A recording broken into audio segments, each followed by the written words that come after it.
Саламатсыздармы? Сабақ тақырыбы: метаболизм түрлері, энергетикалық алмасу кезеңдері. Сабақ мақсаты: метаболизм түрлерін, энергетикалық алмасу кезеңдерін оқып үйренесіздер. Метаболизм түрлерін, энергетикалық алмасу түрлерінің кезеңдерін сипаттап ала алатын боласыздар. Метаболизм организмнің барлық деңгейлерінде жасушалық, ұлпалық және ағзалық деңгейде жүзеге асырылады. Ол организмнің ішкі ортасының гомостаздың үнемі өзгеріп отыратын тіршілік ету жағдайында тұрақтылығын қамтамасыз етеді. Гомостаз пластикалық және энергетикалық алмасу арасындағы тепе-теңдікпен сақталады. Егер бұл тепе-теңдік бұзылса, онда денеде немесе оның бір бөлігінде патологиялар пайда болады.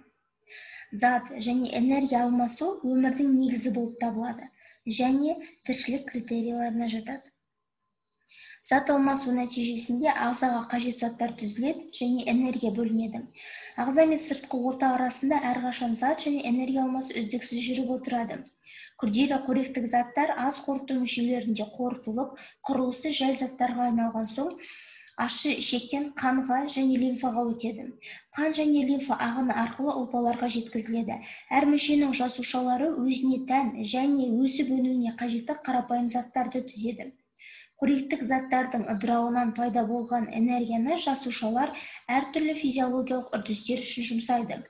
Артық түскен заттарды өзіне қор етіп жинайды. Мысалы, гликоген, майды жатқызуға болады. Ал жасушалардың тіршілік етуі нәтижесінде түзілген керексіз заттар өкпе, тері, ішек арқылы сыртқа шығарылып отырады. Жасушадағы қандай да болса бір заттың белгілі бір тәртіппен ферменттік айналуға түсуін метаболизмдік жол, ал осы кезде пайда болатын аралық өнім метаболиттер деп аталады.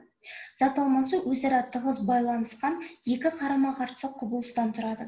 Бірінші ассимиляция немесе пластикалық алмасу.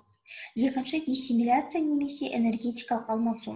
Ассимиляция деп жай заттардан күрделі қосылыстардың түзілу реакцияларының жиынтығын айтамыз. Ал диссимиляцияда күрделі заттар ыдырап энергия бөлінеді. Анаболикалық процестердің басым болуы дене салмағының өсуін қамтамасыз етеді. Ал катаболикалық процестердің басым болуы ұлпалардың құрылымдарының ішінара бұзылуына, дене салмағының төмендеуіне әкеледі. Катаболизмге қосылыстардың ыдырауы кезінде бөлінетін химиялық энергия жылу, механикалық және электроэнергиясына айналады. Зат алмасудың қызметтері. Бірінші, ағзаның жұмыс істеу үшін энергия алынады. Екінші, ағзаның өсуі мен қалпына келу үшін құрылыс материалдарын алады. Тамақпен алынған заттардан нәруыздар, нуклеин қышқылдары, көмірсулар, липидтер және басқа да жасуша компоненттерінің синтезін жатқызуға болады. Үшінші, қорекке қор затын жинау. Төртінші, метаболизм өнімдерінің сыртқа шығарылуы. Зат алмасу жылдамдығы. Қоршаған ортадан ағзаға метаболизм жылдамдығы организмнен қоршаған ортаға өту жылдамдығымен тең. Зат алмасу жылдамдығы жалпы энергия шығыны бойынша бағаланады және ол көптеген жағдайларға байланысты өзгеруі мүмкін. Алайда, толық тыныштық жағдайында метаболизм процесі тоқтамайды. Ішкі органдардың үздіксіз жұмысын қамтамасыз етуге белгілі мөлшерде энергия жұмсалады.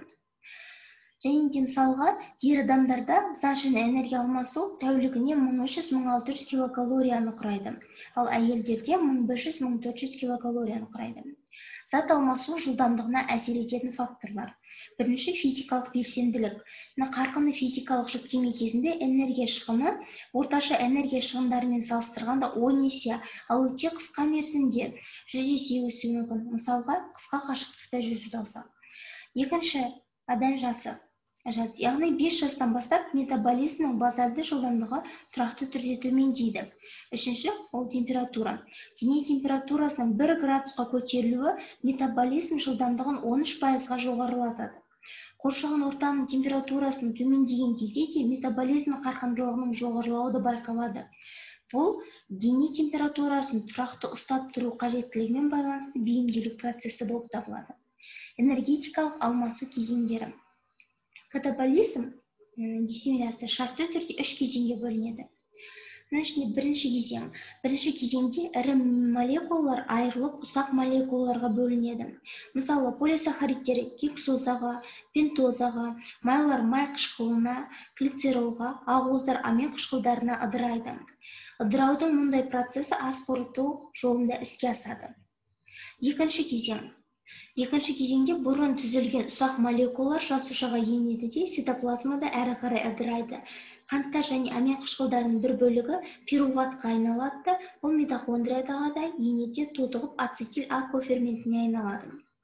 Май қышқылдары мен глицерол пируватқа айналмайды, олар тотығу процесі арқылы ацетил А коферментін береді.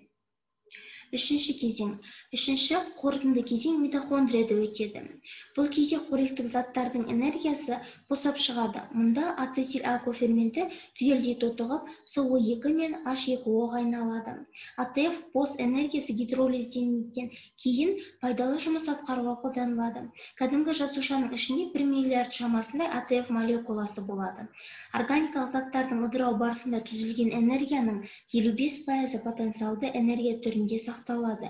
Яғни АТФ-тің химиялық байланыс энергиясына түрленеді және жасушаның тіршілік процесіне жұмсалады.